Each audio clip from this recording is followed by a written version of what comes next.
This is dralvin.com, the business of wisdom where world leaders and thinkers do come to chat.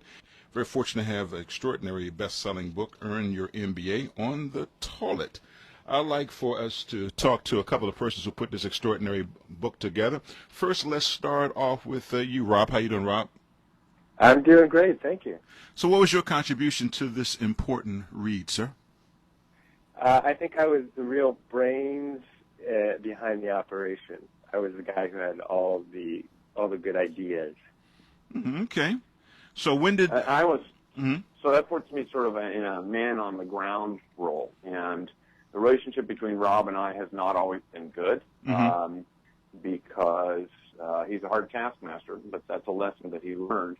So he would send me an idea, and he'd say, "Work on it." It might even be 1 a.m. I might be cleaning up the basement already, at my mom's house. But that was it. I would go upstairs, get out the typewriter, and write the idea. It was sort of like a Rocky and Bullwinkle or any classic kind of partner situation where you have one guy doing the thinking and the other guy doing the chores. Okay. Yeah. So when did you guys decide to put together this concept, James? So tell me about how it all began. In the winter of '78, he and I were sort of brainstorming how we move on with this idea. And what we saw out there was a lot of business schools who were charging a lot of money to teach kids a lot of good information.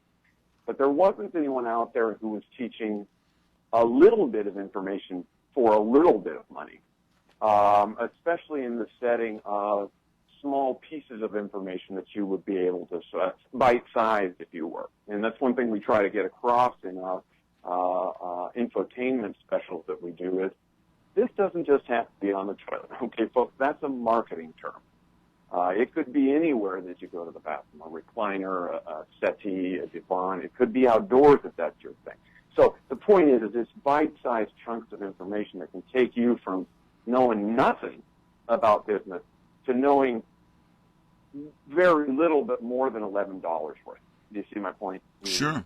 So tell me, I guess we need to really step back. Tell me about the comedy group that you guys are involved with. Tell me about when the group gets started and how many guys within or ladies within the group. James? So we started again in '78 up at through all of Pines summer camp for girls, and we were counselors there.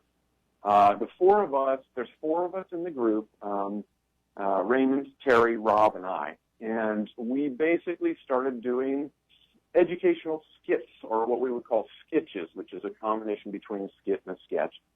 And we started saying, hey, we can do this and make money and make this a job. And so that's what we did. We started doing shows, and we did festivals around the country.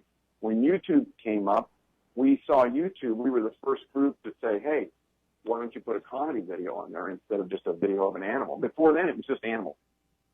And you could look at every video with an animal. You remember that, Rob? Yeah, we put a tiger video up before we got the idea to do something with people. And nobody had done people before. So then that was the thing where people said, hey, these guys they're not that good, but they hustle. And that kind of became our mantra. So even though this subject is done in a humorous way, is the information within it factual and something that a person can actually use to understand the whole concept of operating and running a business? Yeah, if you wanted to open a donut store, or what are some of the other businesses, James? I think, what comes to mind for me immediately is shaved ice.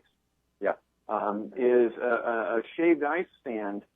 You use all of the basic features of business, and I'm talking about supply and demand. Let's be real. Go-karts is another one, James. If you wanted to rent go-karts or even sell them, that would work. Or any small type of car that Right. you would rent. And I think also paddle boats. And so now you think of one thing, and then you branch into the next. And that's what this book is meant to empower you to do, is to say, go-kart, paddle boat, You've got to have money. You got to have money and a cash register and a bank account. All that stuff is real. I mean, that's cold, hard, real things that you're going to need, whether you're, riding your bike to raise money for kids, or a real business. That stuff doesn't change. But there's no such thing as a bike riding business. I think Rob got off track a little. Right. But or about a cash register being real, but the take home is there. So if you dig a little bit through Rob's idea, you will find perhaps a kernel of truth, and that is let yourself swing from branch to branch mentally. Be a thinker, not just outside the box, but outside of the box that is outside of the box. Because when you're not in the box, you're just in another box. The universe is a box, and that's why physics comes into play here. And so we were drawing from other disciplines and saying, is this correct? Is this going to help some guy who has $11 now? And I think it really does. So what has been the response to the book so far? People have been blown away, literally speechless.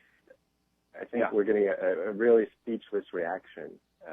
Just at the awe, and they realize that this is funny, but it's something they've been missing.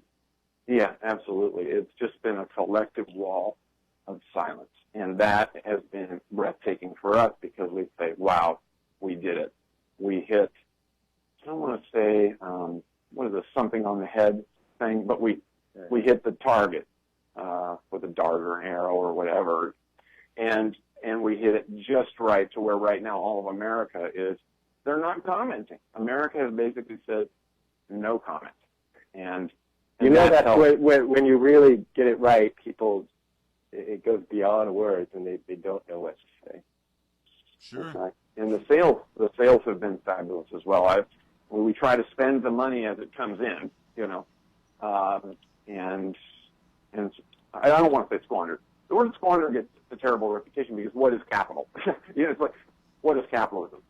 But the shaved ice plan that Rob and I had did not. It did not take off for reasons that were a guy named Terry's fault. So it's, are we blamestorming? No. Yes and no. Yes Did Terry ruin the shaved ice plan? Well, he's no longer with us, is he? We don't go over there. Yeah. And even if he's with us, we don't go over there. But he's not with us. I mean, he's no longer with us. When they remodeled the basement, that was the end anyway, because it was like, where are we supposed to eat? It was the beginning of the end, but we could see that coming. I mean, we should have read the signs. One of the things, practice what we preach, right? Yeah. Sure. I think that's a big part of it. Okay. Well, we're talking to the extraordinary best-selling authors of Earn Your MBA, On the Toilet, Unleash Unlimited Power and Wealth from Your Bathroom. This particular chat will be featured at dralvinradio.com. Also, the conversation will continue on Twitter at Dr. Alvin Jones. That's where we discover wisdom, one brilliant mind at a time. Each one of you gentlemen, I'd like for you to both to give me a final thought. And then, James, once you end up telling us how to get a copy of the book, let us know about it on the website, Facebook, etc. So, Rob, why don't you first start with a final thought? My final thought would be, right when the sun goes down is your best chance of seeing a real owl. And I've seen it twice in the past month, one time on a tree and one time flying right by my window. The point is this: you have to look for what you want to find. It's not going to come to you. So open your eyes and get out your calendar and mark the time and the place that you need to be to get where you want to see or do what you need. Okay, and so my sort of piece of wisdom is, just if somebody says something, to you as a piece of wisdom, especially about when you should do what to, see what, well, I don't know if you're a wildlife fan or whatever, but that wouldn't be hugely, that's, productive to me. So ask questions. Why am I here now doing this? What is the go-to, let's say, when I do my computer speeches, is what's the 20 go-to 10 of this moment? Do I want to keep reliving this go outside and seeing an owl thing? I don't know, because there's a wine cooler in the fridge right now, and I earned it, okay? And so I go inside, and I will take an over-the-counter sleep aid, sometimes in the middle of the day, and it will make me so productive because I'm one of those people that gets what they call a reversal response.